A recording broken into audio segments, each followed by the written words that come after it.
everyone, and welcome to this explainer. Today, we are cracking open a seriously fascinating historical puzzle. We throw the word democracy around a lot today, but the ancient Greek version of it was wildly different from our own. They practiced this fierce, uncompromising, totally direct democracy. To understand exactly why it had to be direct, and honestly, the rather startling reality behind how it actually functioned day to day, we need to take a really close look at the unique forces that built it. So, here is our roadmap for today. First, we'll bust some myths of ancient Greece. 2, we'll track the rise of city-states. 3, we'll figure out exactly why democracy was direct.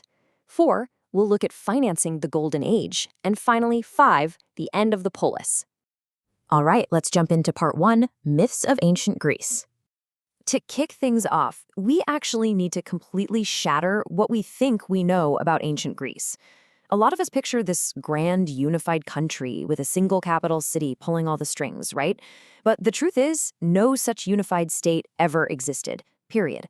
And on top of that, the time distortion is just staggering. Greek history spans such an incredibly long period. When we group ancient Greece into one big mental bucket, we totally forget that to Alexander the Great, the heroes of the Trojan War were ancient, distant history.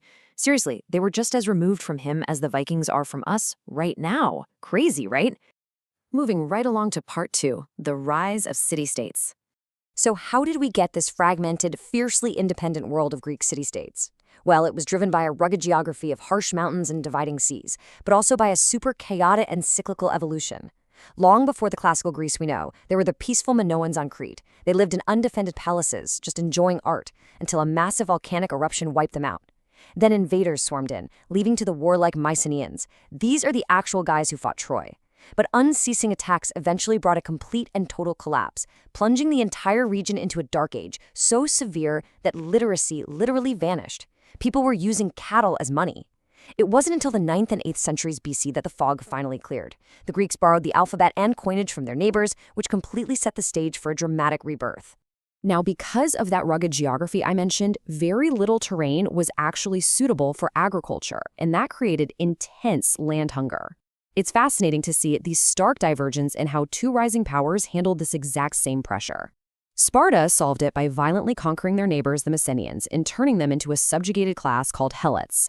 Because the Spartans were vastly outnumbered by these captives, Sparta essentially had to become a massive, full-time military camp just to prevent uprisings. Athens, however, faced that exact same land hunger but chose a totally different path: political compromise between the wealthy aristocracy and the common people. But make no mistake, democracy definitely wasn't born overnight in Athens. Before democracy, they had tyrants. Now, an ancient Greek tyrant wasn't necessarily some terrorizing monster like we imagine today. Usually, it was just an aristocrat who quarreled with his peers, promised the common people a better life, and just used their support to seize power. To keep the people happy and distracted, these populist tyrants threw grand festivals, but they didn't actually enact any real reforms. Well, eventually, the people grew tired of the act and overthrew them. The resulting power vacuum basically forced the surviving aristocracy to sit down and negotiate directly with the populace. Which brings us to part 3, why democracy was direct. So what did this brand of people power actually look like? And why on earth didn't they just use representatives to make things easier, like we do today? Well, think about this quote for a second. To an ancient Greek citizen, our modern system of electing a few representatives to govern on our behalf wouldn't be called a democracy at all. They would look at our system and call it an oligarchy, the rule of a few. To them, delegating your political power meant giving it up entirely. No way around it.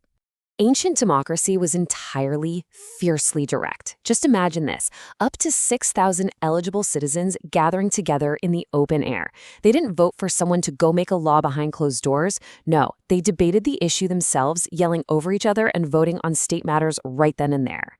But here is the catch, and it's a huge one.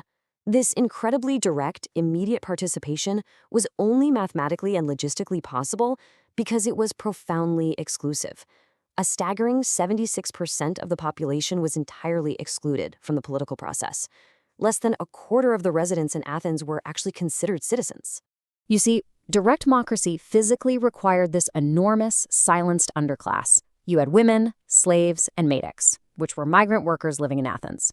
They were the ones doing the grueling physical labor, the farming, the trading, and the domestic work. Why? simply so that the 24% citizen minority had the immense amount of free time required to stand around in an assembly, debate philosophy, and govern the state. Without that massive marginalized labor force, their version of direct democracy would have collapsed overnight. Let's shift gears to part 4, financing the Golden Age. So how in the world did this fragile, wildly unequal experiment in direct democracy survive the wrath of the largest superpower of the day, the massive Persian Empire? Honestly, through sheer military innovation and incredible luck.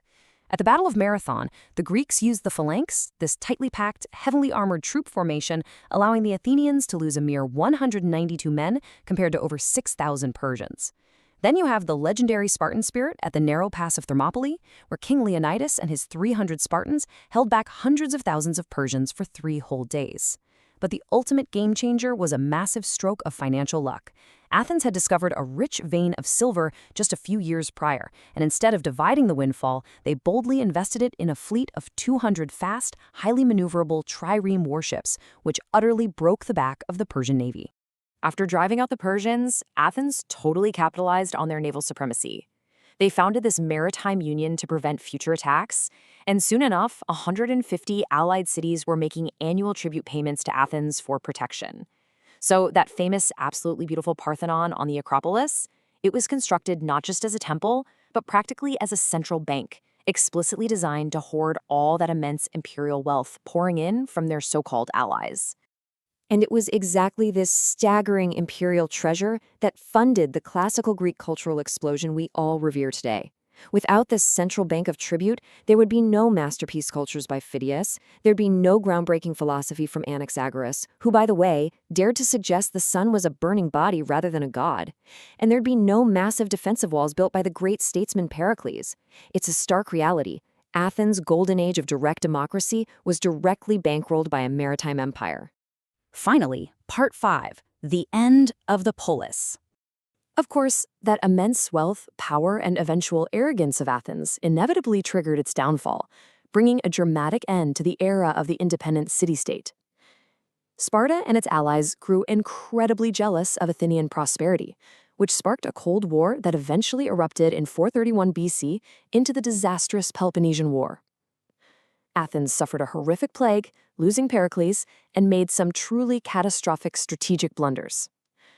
This devastating war left all the Greek city-states completely weakened and in decline, and this created the perfect vacuum for the semi-barbarian Macedonians under Philip II to swoop in and conquer them.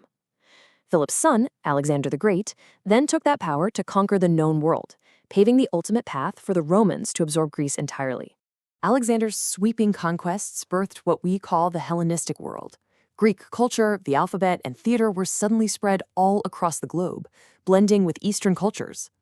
Greek became the language of officials all across Asia, and brand new cities, usually named Alexandria, sprang up everywhere.